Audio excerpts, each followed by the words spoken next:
Hello বন্ধুরা, আসসালামু আলাইকুম। কেমন আছেন সবাই? আশা করছি ভালো আছেন।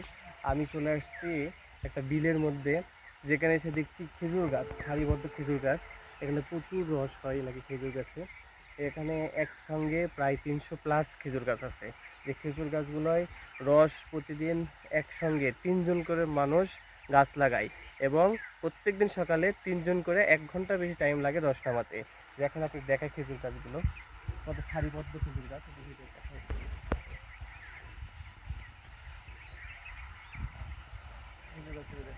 আসলে খেজুর গাছগুলো সব একই সাইজের, একই রকম সারিবদ্ধ খেজুর গাছ, প্রত্যেকটা জমির আল দিয়ে খেজুর গাছগুলো হয়ে গেছে। তো আসলে এটা দেখতেও যেমন ভালো লাগছে, যারা খেজুর রস, যারা খেজুর গাছ কামায়, খেজুর গাছ লাগায়, তাদের জন্য এটা খুবই ভালো একটা জায়গা, যে একই জায়গায় অনেকগুলো গাছ।